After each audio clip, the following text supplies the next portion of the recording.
اچھا حسن صاحب ایک سوال ہے, دس از ناٹ دا اینڈ, آپ کہہ رہے ہیں دھماکوں والے نہیں, تو کیا رجیم چینج آپ کو نظر آتا ہے ایران یا اسرائیل میں سے کہاں پہلے دکھتا ہے, کیونکہ دونوں جانب اس بات کی بڑی کوشش رہی ہے؟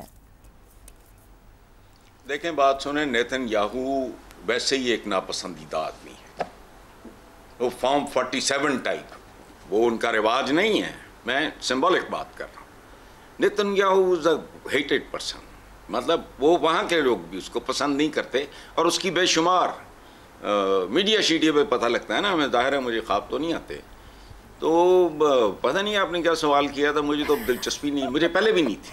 ویسے آج ٹرمپ نے بھی خفگی کا اظہار کیا نیتن یاہو کی طرف, چلیں اگر آپ آگے بس چلتے رہو نا, ابھی دیکھو انتظار کرو, کیا جلدی کیا ہے آپ کو, 4 دن کو ڈھنگ کے پروگرام کر لو. بریک لیا جنگ سے, آپ یہ کہہ رہے ہیں, ٹھیک ہو گیا. زیغم صاحب, مشرق وسطیٰ کی تاریخ میں 24 جون 2025 کیسے یاد رکھا جائے گا؟ اسرائیل کی طاقت کا بھرم ٹوٹا ہے, زیادہ نقصان کسے اٹھانا پڑا ہے؟ ایرانی رجیم مضبوط ہوئی ہے, کمزور ہوئی ہے؟ عرب ممالک کے اندر دیکھا جائے ایران مشرق وسطیٰ میں زیادہ اہمیت اختیار کر گیا, یا پھر سٹیٹس کو ہی برقرار ہے, یہ کوئی بڑی بات یا بڑا واقعہ نہیں رہے گا مڈل ایسٹ کی ہسٹری میں؟ یہ خلاصہ ہے اس 12 روز کی جنگ کا جس نے بہت کچھ بدلا ہے, اور خلاصہ کیا ہے کہ Iran won by not losing, and Israel and America lost by not winning. Iran اس لیے جیت گیا کہ وہ ہارا نہیں, اسرائیل اس لیے ہار گیا کہ وہ جیتا نہیں, کیونکہ کچھ جنگ کے مقاصد تھے جس کے لیے اسرائیل نے حملہ کیا تھا, اور امریکہ کو بھی ساتھ گرنے, اور وہ حاصل نہیں ہوئے. ایران کا قد کاٹ بہت بلند ہوا, ایران نے بہت نقصان اٹھایا, اس کی بہت کمزوریاں سامنے آئیں, فضائیہ اس کے پاس تھی ہی نہیں, 50 سال پرانے اس کی فضاؤں پہ اسرائیل کی جہازوں کا راج تھا, اندر غدار دن دناتے پھر رہے تھے, مدد کر رہے تھے, لیڈرشپ کو اڑوانے میں مدد کر رہے تھے. اس کی لیڈرشپ کا ایک بڑا حصہ, ان کی ٹاپ لیڈرشپ کا ایک حصہ وہ شہید ہو گیا, ان کی نیوکلیئر سائٹس تباہ ہوئیں, لیکن اس کے باوجود وہ کھڑا رہا, اور ایک کمزور طاقت ہوتے ہوئے ایک اسیمیٹریکل وار میں وہ سٹیل میٹ کے قابل ہوا, وہ سٹینڈ سٹل پہ لانے کے قابل ہوا ایک جنگ کو. یہ کمزور طاقت کی بہت بڑی کامیابی ہوتی ہے. ایک ایران جیسی ایک مڈل پاور کو جو 20 سال سے پابندیاں اٹھا رہا ہے, جو اسلحہ خرید ہی نہیں سکتا, اس کے سامنے ایک سپر پاور کی مائٹ تھی, اور وہ سٹینڈ سٹل پر لے آیا.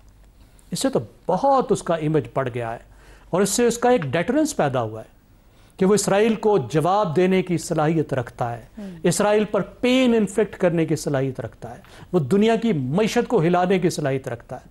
ایسے تو یہ لوگ پیچھے نہیں ہٹ گئے نا, ورنہ تو رجیم چینج سے پیچھے انہوں نے ہٹنا نہیں تھا. ایران کو تباہ و برباد کرنے میں انہوں نے کوئی کسر نہیں چھوڑی. زیغم صاحب وہ کہہ رہے ہیں مقاصد حاصل ہو گئے, ٹرمپ صاحب کہہ رہے ہیں کہ ان کا نیوکلیئر کا تمام چیپٹر کلوز ہو گیا اور وہ آئندہ اس طرف نہیں جائیں گے. نیتن یاہو کہہ رہے ہیں ہمیں ہمارے مقاصد حاصل ہو چکے. مقاصد حاصل کر کے پیچھے ہٹیں یا کسی سبکی سے بچنے کو پیچھے ہٹیں؟ یہ سٹینڈ سٹل کی وجہ سے اور آگے آنے والے نقصان کی وجہ, اس وجہ سے کہ اسرائیل کے لیے جو نقصان ہو رہا تھا ان کے شہروں پہ وہ ناقابل برداشت تھا, آگے جو نقصان ہونے والا تھا وہ اس سے بھی زیادہ تھا, اور اس جنگ سے کوئی آگے نتائج حاصل نہیں ہو سکتے تھے. ایٹمی پروگرام 3 جگہیں ڈسٹرائے ہوئی, 400 کلو گرام تو کہیں پڑا ہے نا, اس سے 9 نیوکلیئر بم بن سکتے ہیں. ان کے پاس جو نالج اور کیپیسٹی تھی وہ تو موجود ہے نا. ان کے پاس کتنی اور نیوکلیئر سائٹ ہے جو خفیہ ہے وہ کسی کو معلوم نہیں. جب تک اب ڈیل نہیں ہو جاتی نیوکلیئر پروگرام ختم نہیں ہو سکتا, اور ایران شاید اب نیوکلیئر پروگرام کو ختم نہ کرے. شاید جو اب تک وہ ہتھیار کی طرف جا ہی نہیں رہا تھا, شاید اب وہ ہتھیار کے پروگرام کی طرف چلا جائے. تو نیوکلیئر پروگرام بھی گیا, رجیم چینج کا کوئی سوال ہی نہیں, رجیم چینج کی تو سوچ بھی انہوں نے چھوڑ دی جس کی یہ دھمکی دے رہے تھے. اور میزائل پروگرام کی تو اب بات ہی نہیں. اس کا مطلب ہے ایران میزائل پروگرام کو مزید آگے بڑھائے گا, ڈیولپ کرے گا. اور اب تو پتہ چل گیا دنیا کو بھی اور ایران کو بھی کہ اسرائیل تو بس چند ہزار میزائلوں کی مار ہے نا. سوچیں اگر 3000 کی بجائے اس کے پاس 20,000 یا 30,000 میزائل ہوتے تو کیا حشر ہو جاتا ہے اسرائیل کا. تو کیا روک سکتا ہے ایران کو کہ اگلے چند سالوں میں اگلی جنگ سے پہلے وہ 20,000 میزائل اکٹھے کر رہے ہیں؟ آخر صلاحیت تو اس کے پاس آ گئی ہے نا. صحیح. اس کے پاس سائنسدان بھی موجود ہیں, فیکٹریاں بھی موجود ہیں, باہر کی جو اس کو مدد چاہیے وہ بھی موجود ہے. ٹھیک. تو اس لیے اسرائیل زیادہ ایکسپوز ہوا ہے, اور وہ یہ بھی ایکسپوز ہوا ہے کہ کس طرح کا وہ وار مانگر ہے, اور اس وار مانگر کے ایکسپوز ہونے کے نتیجے میں یورپ کی جو اس کے ساتھ دوریاں ہیں, یورپ کے عوام کے ساتھ جو اس کی دوریاں ہیں, وہ کتنی زیادہ بڑھ گئی ہیں. اور خود امریکہ کو دیکھیے کہ امریکہ کا معاملہ گلوبل ساؤتھ کے ساتھ جو اس کا فرق بڑھتا جا رہا تھا, جو 2 کیمپ بن گئے ہیں, جس میں 1 ارب آبادی اس طرف ہے اور 7 ارب آبادی دوسری طرف ہے. وہ 7 ارب والی آبادی تو مزید دور ہو گئی. اس نے سب کو ڈرا دیا, اپنا اعتبار ختم کر دیا کہ اس کے معاہدوں کا کوئی اعتبار نہیں. اس نے اتنے سال لگا کر جو معاہدہ کیا تھا JCPOA, اس کو پہلے اس نے پھینک دیا. اس کے بعد پھر ابھی معاہدے کے دوران میں یہ 2 دن بعد آپ کی اس بات ہونی ہے, اور اس درمیان میں اسرائیل نے حملہ کر دیا اس سے پوچھ کے, اور اس نے حملہ کرنے دیا. کیا اعتبار رہ جائے گا؟ کون اس کی بات پہ, اس کے معاہدے پہ, اس کی لکھی ہوئی چیز پہ اعتبار کرے گا دنیا کی اتنی بڑی پار پہ؟ اور کون یہ تسلی رکھے گا کہ نیوکلیئر ہتھیار بنائے بغیر وہ ان کی خرمستیوں سے اور بدمستیوں سے بچ سکتا ہے؟ تو اس کا مطلب ہے NPT بھی فارغ ہو گیا, اور جو گلوبل آرڈر تھا, تو کیا ایران NPT سے نکل جائے گا؟ گلوبل آرڈر تو پہلے ہی جا رہا تھا, وہ بھی ختم ہو گیا. NPT میرے خیال میں NPT جو ہے وہ بالکل اس سے پہلے اتنے خطرے سے دوچار نہیں تھا. اتنی اس وقت ہو گئی. بھارت کا بھی وزن کم ہوا جو اسرائیل کے ساتھ کھڑا تھا, ٹھیک, مستقل کھڑا تھا, کچھ کہنے کو تیار نہیں تھا, اس نے کنڈیم نہیں کیا, اس نے خلاف ووٹ دیے ایران کے. تو وہ بھی جا کے نارتھ والوں سے یاریاں لگا دی امریکہ کے ساتھ, اور جو 7 ارب والا کیمپ ہے اس کو چھوڑ دیا. میرے خیال میں اس طریقے کی ایک پکچر ہمارے سامنے ابھرتی. ٹھیک ہو گیا. افتخار صاحب, یہ 12 دن کی جنگ, اور پھر ٹرمپ نے ایک بار اسی طرح جس طرح پاکستان بھارت پہ ایک ٹویٹ کر دی سب سے پہلے کہ جی جنگ بندی ہو گئی ہے. یہ 12 دن میں کس نے کیا حاصل کیا, کیا مقاصد اچیو ہو گئے, یا یہ ایک بریک ہے؟ ایران نے ثابت کیا کہ اگر قوم میں کمٹمنٹ ہو تو بدترین صورتحال کا مقابلہ بھی کیا جا سکتا ہے. اسرائیل کو اس کے دنیا بھر کے حامی اس خطے میں طاقتور ترین ملک سمجھ رہے تھے. اس کی طاقت کا حشر اس کے شہروں کی بلڈنگوں کو دیکھ کے آپ کو بخوبی اندازہ ہو سکتا ہے کہ کتنا طاقتور ملک تھا. کوئی ڈوم تھا جو ایسا تھا پتہ نہیں جس سے کوئی چیز گزر ہی نہیں سکتی تھی, سب ڈوم دھرے کے دھرے رہ گئے. اور ایکسپوز ہوا ٹرمپ. نیتنیاہو نے ٹرمپ کو مجبور کیا اس جنگ کے لیے. ٹرمپ نے کہا تھا سنڈے تک کا انتظار کرو, لیکن نیتنیاہو نے 2 دن پہلے جمعے کو ہی حملہ کر دیا. اب اس جنگ میں ایک اور فریق کود پڑتا ہے.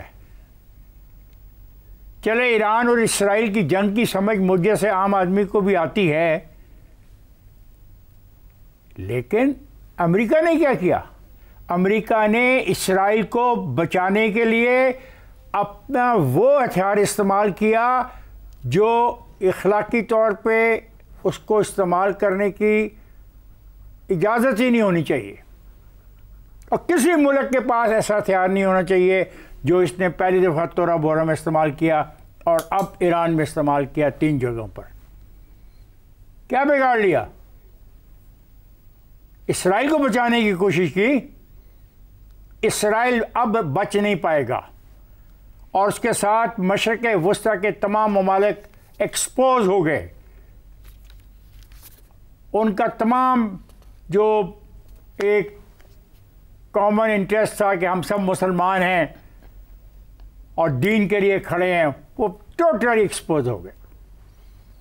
اور جو قطر کے اوپر ایک میزائل داغا, بھلا ٹرمپ کہے کہ ہمیں بتا دیا گیا تھا, ہم نے وہاں سے اپنے آدمی نکال لیے, تو اس بات کا یہ بھی ثبوت ہے کہ ایران چاہے تو اپنے گرد کھڑے تمام امریکی بحری جہازوں پہ موجود ہر جگہ پہ حملہ کرنے کی صلاحیت رکھتا ہے. اور قطر پر یہ حملہ جو اس نے کیا یہ اس کا ثبوت ہے. یہ بات میرے دوست نے کہی کہ ایران کے اندر جو سازشی عناصر تھے انہوں نے ان کے تمام سائنسدانوں کو ختم کر دیا، ان کی سیاسی قیادت کو تباہ کر دیا۔ پہلے دن ایسی حالت میں اپنی بقا کی جنگ لڑنا اور ہمت کے ساتھ لڑنا اس ہسٹری کے اندر جو پچھلے 10-20 سال کی ہے مجھے تو کہیں نظر نہیں آتا۔ اب سوال یہ پیدا ہوتا ہے کہ ابھی تو بچ گئے ہیں، اگر آبنائے ہرمز بند کر دی جاتی، یہ کیوں ایک دم بھاگ دوڑ کی؟ کیوں ٹرمپ کو خیال آ گیا کہ بس کر دو، اب رک جاؤ؟ اور کیوں ٹرمپ آج اتنی انگلش کی گالی دے کے چلا گیا ہیلی کاپٹر میں بیٹھ کے اسرائیل کو اور اسرائیل کے رویے کو؟ کیونکہ اگر آبنائے ہرمز بند ہوتی ہے تو پورا کا پورا تباہی کا وہ ایسا دور شروع ہوتا پورے ممالک کے لیے جو یہ بھگت نہیں سکتے تھے۔ اور آج جو یہ دعوت دے گیا ہے ٹرمپ، ہاں ایران چاہے تو چین سے تیل خرید سکتا ہے، لیکن ہمارے سے بھی چین چاہے تو ایران سے خرید سکتا ہے، تو ہمارے سے بھی خرید، اور ہم سے بھی خرید۔ اس کا مطلب ہے پابندیاں شبندیاں صرف کہانی رہ جائے گی اگر ایک دو اور ایسے حملے ہوئے۔ ٹھیک ہے، اور اس کا کریڈٹ میں دیتا ہوں ایران کے ان عوام کو جنہوں نے رجیم چینج کرنے کے بارے میں جو کہانی تھی اس کو نہیں سنا اور شرمندہ ہوا پہلوی کا بیٹا، اور اس نے انسٹاگرام پہ ٹرمپ کو بین کر دیا ہے، ٹرمپ کو ڈیلیٹ کر دیا ہے، ٹرمپ کو سننے کو وہ تیار نہیں ہے۔ یہ ہے نتیجہ جناب 10 دن میں کون جیتا اور کون ہارا، یہ دنیا کے عوام جانتی ہے، سمجھتی ہے، دیکھ رہی تھی۔